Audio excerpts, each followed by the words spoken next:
Sunscreen ബ്ലഡിലേക്ക് absorb ആയാൽ sunscreen toxic ആണ്. Sunscreen skin cancer ഉണ്ടാക്കും. സൺസ്ക്രീൻ ഉപയോഗിക്കുന്നത് വഴിയാണ് നമുക്ക് വൈറ്റമിൻ ഡി ഡെഫിഷ്യൻസി ഉണ്ടാകുന്നത്. കെമിക്കൽ സൺസ്ക്രീൻസ് യൂസ് ചെയ്ത് കഴിഞ്ഞാൽ ഹോർമോണൽ ഇംബാലൻസ് ഉണ്ടാക്കും. സൺസ്ക്രീന് നിങ്ങളുടെ പോഴ്സിനെ ക്ലോഗ് ആക്കുകയും ആക്നെ വരുത്തുകയും ചെയ്യും. ഈ പറഞ്ഞതിന്റെ ഒക്കെ സത്യാവസ്ഥ എന്താണെന്ന് നിങ്ങൾക്ക് അറിയാം. അപ്പോൾ അതാണ് ഇന്നത്തെ വീഡിയോയിൽ ഞാൻ പറയാൻ പോകുന്നത്.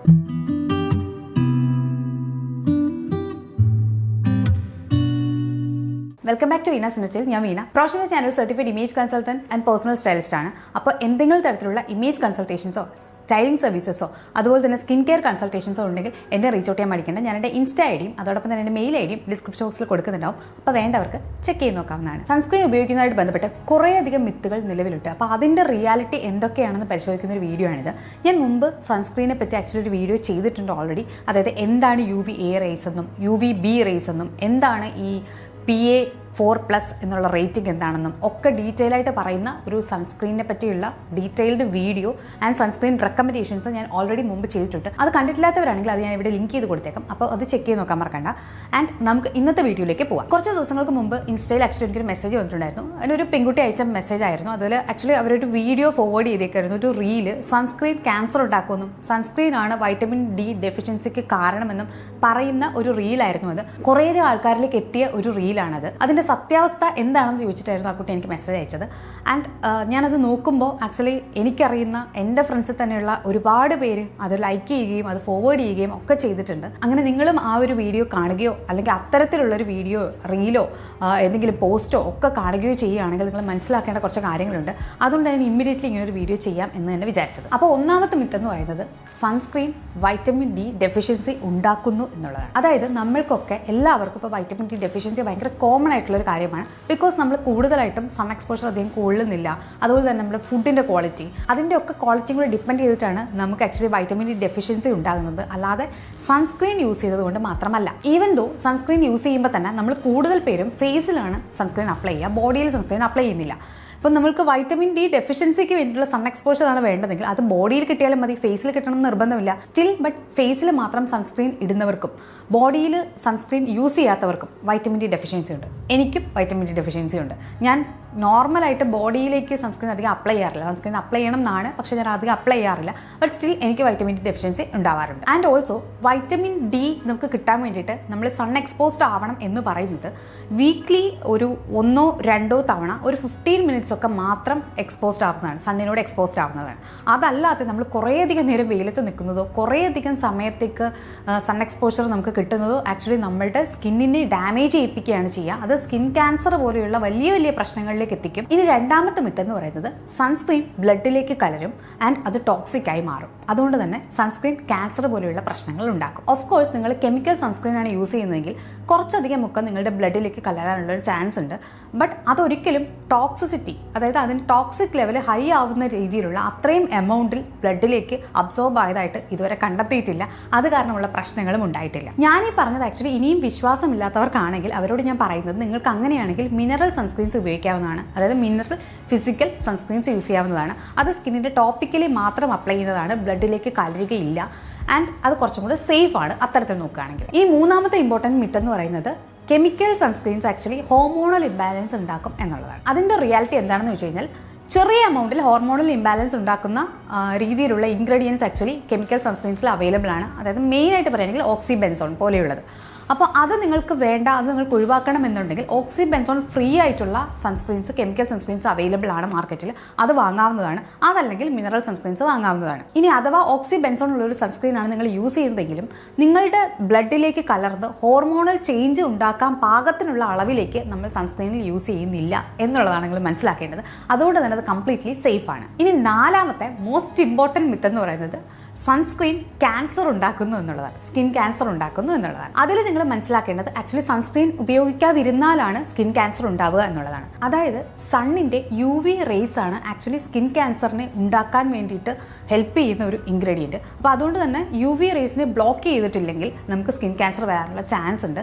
UV റേസിനെ ബ്ലോക്ക് ചെയ്യുന്ന അതിനുള്ള പ്രോപ്പർ പ്രൊട്ടക്ഷൻ കൊടുക്കുന്ന രീതിയിലുള്ള SPF 50 എങ്കിലും യൂസ് ചെയ്യുന്നതായിരിക്കും നിങ്ങൾക്ക് എപ്പോഴും നല്ലത്. അടുത്ത സ്കിൻ കെയർ മിത്ത് എന്ന് പറയുന്നത് നാച്ചുറൽ ഓയിൽസ് ആയ കോക്കനട്ട് ഓയിൽ, ഒലിവ് ഓയിൽ അതുപോലെയുള്ള ഓയിൽസ് ഒക്കെ സൺസ്ക്രീൻ യൂസ് ചെയ്യുന്നതിന് പകരമായിട്ട് യൂസ് ചെയ്യാം. ആ ഒരു ഓയിൽസ് ഒക്കെ സൺ പ്രൊട്ടക്ഷൻ തരും എന്നുള്ളതാണ്. അപ്പോൾ അതിൻ്റെ റിയാലിറ്റി എന്താണെന്ന് വെച്ച് കഴിഞ്ഞാൽ ഈ കോക്കനട്ട് ഓയിൽ ആയിക്കോട്ടെ, ഒലിവ് ഓയിൽ ആയിക്കോട്ടെ, അത്തരത്തിലുള്ള ഓയിലൊക്കെ സൺസ്ക്രീൻ അല്ലെങ്കിൽ SPF ഫാക്ടർ എന്ന് പറയുന്നത് 3 or 4 മാത്രമാണ്. മാക്സിമം പോയാൽ 3, 4-നേക്കാൾ താഴെയാണ് അതിനകത്തൊക്കെയുള്ള സൺ പ്രൊട്ടക്ഷൻ ഫാക്ടർ എന്ന് പറയുന്നത്. നമുക്ക് ഡെയിലി വേണ്ടി വരുന്ന ഒരു സൺ പ്രൊട്ടക്ഷൻ ഫാക്ടർ എന്ന് പറയുന്നത് എബോവ് 30 ആണ്. അതായത് 30 to 50 അതിൻ്റെ ഇടയിലാണ് നമുക്ക് വേണ്ടത്.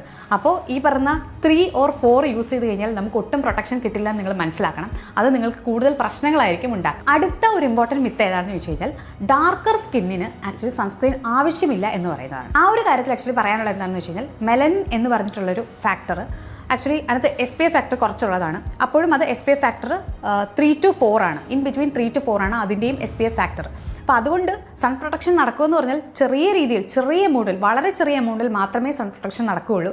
ബട്ട് അത് നമുക്ക് ഒരു സൺസ്ക്രീനിൽ നിന്നുള്ള UV റേസിനെയും UVB റേസിനെയും ഒക്കെ തടയാൻ വേണ്ടിയിട്ടും അങ്ങനത്തെ ഒരു പ്രൊട്ടക്ഷൻ തരാൻ വേണ്ടിയിട്ടും അത് ഹെൽപ്പ് ചെയ്യുന്നില്ല. അപ്പോൾ അതുവഴി നിങ്ങളിപ്പോൾ ഡാർക്ക് സ്കിൻ ടോൺ ആണെങ്കിലും നിങ്ങൾക്ക് കൂടുതലായിട്ട് ഹൈപ്പർ പിഗ്മെൻറ്റേഷൻ ഉണ്ടാവാനും, നിങ്ങൾക്ക് ഡാർക്ക് സ്പോട്ട്സ് വരാനും, നിങ്ങൾക്ക് ഏജിങ് വരാനും ഒക്കെയാണ് ഈ ഒരു മെയിൻ കാര്യം, അതായത് സൺസ്ക്രീൻ സ്കിപ്പ് ചെയ്യുന്നത് കൊണ്ട് സംഭവിക്കുക. നെക്സ്റ്റ് വളരെ രസകരമായിട്ടുള്ള ഒരു മിത്ത് എന്താണെന്ന് വെച്ച് കഴിഞ്ഞാൽ നിങ്ങൾ യൂസ് ചെയ്യുന്നത് SPF 100 ആണെങ്കിൽ നിങ്ങൾക്ക് 100% പ്രൊട്ടക്ഷൻ കിട്ടുമെന്നുള്ളതാണ്. അതും ഒരു തെറ്റിദ്ധാരണയാണ്. അതായത് SPF 30 നിങ്ങൾ യൂസ് ചെയ്യുകയാണെങ്കിൽ ആക്ച്വലി 97% പ്രൊട്ടക്ഷൻ കിട്ടും. SPF 50 ആണ് നിങ്ങൾ യൂസ് ചെയ്യുന്നതെങ്കിൽ 98% പ്രൊട്ടക്ഷൻ കിട്ടും. SPF 100 ആണ് നിങ്ങൾ യൂസ് ചെയ്യുന്നതെങ്കിൽ 99% പ്രൊട്ടക്ഷൻ കിട്ടും. അതല്ലാതെ 100% പ്രൊട്ടക്ഷൻ ഒരു സൺസ്ക്രീനും ആക്ച്വലി പ്രൊവൈഡ് ചെയ്യുന്നില്ല. ആൻഡ് ഓൾസോ നിങ്ങൾ ഈ പറഞ്ഞ പോലെ ഏത് SPF യൂസ് ചെയ്ത് കഴിഞ്ഞാലും 2 hours കഴിയുമ്പോൾ റീആപ്ലിക്കേഷൻ നടത്തിയില്ലെങ്കിൽ, അറ്റ്ലീസ്റ്റ് 4 hours കഴിയുമ്പോഴെങ്കിലും റീആപ്ലിക്കേഷൻ നടത്തിയില്ലെങ്കിൽ അത് 100% പോയിട്ട് ഒരു 50% പോലും പ്രൊട്ടക്ഷൻ തരുന്നില്ല എന്നുള്ളതാണ്. മറ്റൊരു ഇമ്പോർട്ടൻറ്റ് മിത്ത് ആക്ച്വലി ഞാൻ കൂടുതലായിട്ടും എൻ്റെ സ്കിൻ കെയർ കൺസൾട്ടേഷൻ ടൈമിൽ കേൾക്കുന്ന ഒരു കാര്യമാണ്. അതായത് ക്ലൗഡി ആയിട്ടുള്ള സ്ഥലത്താണെങ്കിൽ, അധികം വെയിലില്ലെങ്കിൽ, അല്ലെങ്കിൽ കുറച്ച് വിൻ്റർ സീസൺ ആണെങ്കിൽ, മഞ്ഞാണെങ്കിൽ ഒക്കെ നമുക്ക് സൺസ്ക്രീൻ ആവശ്യമില്ല എന്നുള്ളതാണ്. അതിൽ നിങ്ങൾ മനസ്സിലാക്കേണ്ട ഒരു കാര്യം എന്താണെന്ന് വെച്ച് കഴിഞ്ഞാൽ ഇപ്പോൾ വിൻ്റർ ആയിക്കോട്ടെ, സ്നോ ആയിക്കോട്ടെ, ക്ലൗഡി ആയിക്കോട്ടെ, എങ്ങനെ തന്നെയാണ് നിങ്ങളുടെ അറ്റ്മോസ്ഫിയർ ഉള്ളതെങ്കിലും പുറത്ത് സൂര്യനുണ്ടെങ്കിൽ സൺ പ്രൊട്ടക്ഷൻ നിങ്ങൾക്ക് ആവശ്യമാണ്. അതല്ലെങ്കിൽ ഈ സ്നോ ആണെങ്കിലും ശരി, ക്ലൗഡ് ആണെങ്കിലും ശരി, അതിൽ കൂടിയൊക്കെ പെനിട്രേറ്റ് ചെയ്യാൻ UV റേസിന് കഴിയും. അപ്പോൾ നോർമലി സ്നോ ഒക്കെ ആണെങ്കിൽ മെയിനായിട്ടും അത് ഭയങ്കരമായിട്ട് അതിൻ്റെ റിഫ്ലക്ഷൻ കൂട്ടും. ഈ സൺ എക്സ്പോഷറിൻ്റെ അല്ലെങ്കിൽ സൺറൈസിൻ്റെ റിഫ്ലക്ഷൻ ഭയങ്കരമായിട്ട് കൂട്ടും. അപ്പോൾ അതുകൊണ്ട് തന്നെ റെഗുലർ ആയിട്ടുള്ള സൺസ്ക്രീൻ്റെ ഉപയോഗം ആവശ്യമാണ് സ്കിന്നിനെ പ്രൊട്ടക്റ്റ് ചെയ്യാൻ വേണ്ടിയിട്ട്. അതുപോലെ വളരെ ജനറലായ എല്ലാവർക്കും കോമൺ ആയിട്ട് വരുന്നൊരു ക്വസ്റ്റ്യൻ അല്ലെങ്കിൽ സംശയമാണ് ഇൻഡോറിൽ ഇരിക്കുമ്പോൾ ആക്ച്വലി നമ്മൾ സൺസ്ക്രീൻ യൂസ് ചെയ്യണോ വേണ്ടോ എന്നുള്ളത്. അതിൽ എനിക്ക് പറയാനുള്ളൊരു കാര്യം, നിങ്ങൾ ആക്ച്വലി സൺപ്രൂഫ് ആയിട്ടുള്ളൊരു റൂമിലാണ് ഇരിക്കുന്നത് എങ്കിൽ, അതായത് വിൻഡോസൊക്കെ ക്ലോസ്ഡ് ആയിട്ട് ബാൽക്കണിയിൽ നിന്നോ അല്ലെങ്കിൽ വിൻഡോസിൻ്റെ അടുത്ത് നിന്നോ ഒന്നും സൺ റേസ് നിങ്ങളുടെ പുറത്ത് ഹിറ്റ് ചെയ്യുന്നില്ലെങ്കിൽ നിങ്ങൾക്ക് ആക്ച്വലി വേണമെങ്കിൽ സൺസ്ക്രീൻ സ്കിപ്പ് ചെയ്യാവുന്നതാണ് ആ ഒരു ടൈമിൽ. ബട്ട് അതല്ല, നിങ്ങൾ വിൻഡോസിലെടുത്തിരിക്കുന്നു, നിങ്ങൾ സൺ എക്സ്പോസ്ഡ് ആവുന്നുണ്ട്, അല്ലെങ്കിൽ ബാൽക്കണിയുടെ അടുത്താണ് സൺ എക്സ്പോസ്ഡ് ആവുന്നുണ്ട്, അല്ലെങ്കിൽ ഇടയ്ക്ക് നമ്മൾ അകത്തും പുറത്തുമായിട്ടിരിക്കുന്നുണ്ട്, പുറത്തേക്ക് പോയിട്ട് വരുന്നുണ്ട്, അപ്പോൾ അങ്ങനെയൊക്കെ ഉണ്ടെങ്കിൽ നിങ്ങൾ എന്തായാലും സൺസ്ക്രീൻ യൂസ് ചെയ്യണം. ഇതുമായിട്ട് ബന്ധപ്പെട്ട് മുമ്പ് എൻ്റെ ഒരു വീഡിയോയുടെ താഴെ വന്നൊരു കമൻറ്റാണ്, നിങ്ങൾക്ക് ആക്ച്വലി സൺസ്ക്രീൻ ഒന്നും ആവശ്യമില്ല, നിങ്ങൾക്ക് സൺ പ്രൊട്ടക്ഷൻ ആവശ്യമുണ്ടെങ്കിൽ നിങ്ങൾ ഏതെങ്കിലും മരത്തിൻ്റെ ചുവട്ടിൽ പോയി നിന്നാൽ മതി, അതല്ലെങ്കിൽ നിങ്ങൾ ഏതെങ്കിലും ഒരു സൺ ഷെയ്ഡിൽ കയറി നിന്നാൽ മതി, ഏതെങ്കിലും ഒരു ബിൽഡിങ്ങിൻ്റെ കോർണറിലേക്ക് പോയാൽ മതി, തണലത്ത് നിൽക്കുക എന്നുള്ളതാണ് പറഞ്ഞത്.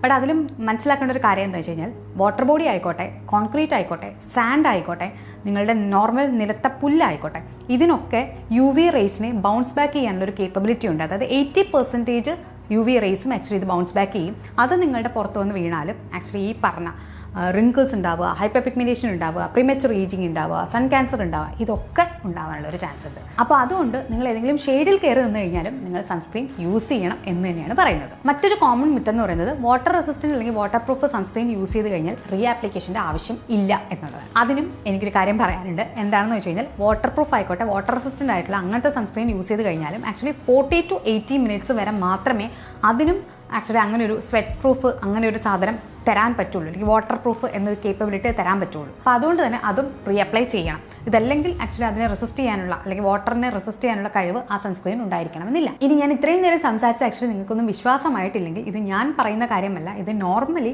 ഇത് റിസർച്ച് പ്രൂവ് ചെയ്തിട്ടുള്ള കാര്യങ്ങളാണ്. അതിൻ്റെ റിസർച്ച് സ്റ്റഡിയുടെ മെറ്റീരിയൽസ് എല്ലാം ഞാൻ ഈ വീഡിയോയുടെ ഡിസ്ക്രിപ്ഷൻ ബോക്സിൽ ആക്ച്വലി ലിങ്ക് കൊടുത്തേക്കാം, നിങ്ങൾക്കത് ചെക്ക് ചെയ്ത് നോക്കാവുന്നതാണ്. അപ്പോൾ ഇത്രയേ ഉള്ളൂ ഇന്നത്തെ വീഡിയോ. വീഡിയോ ഇഷ്ടമാണെങ്കിൽ സബ്സ്ക്രൈബ് ചെയ്യാൻ മറക്കരുത്. അടുത്ത വീഡിയോ നമുക്ക് വീണ്ടും കാണാം. Tata, bye, love U.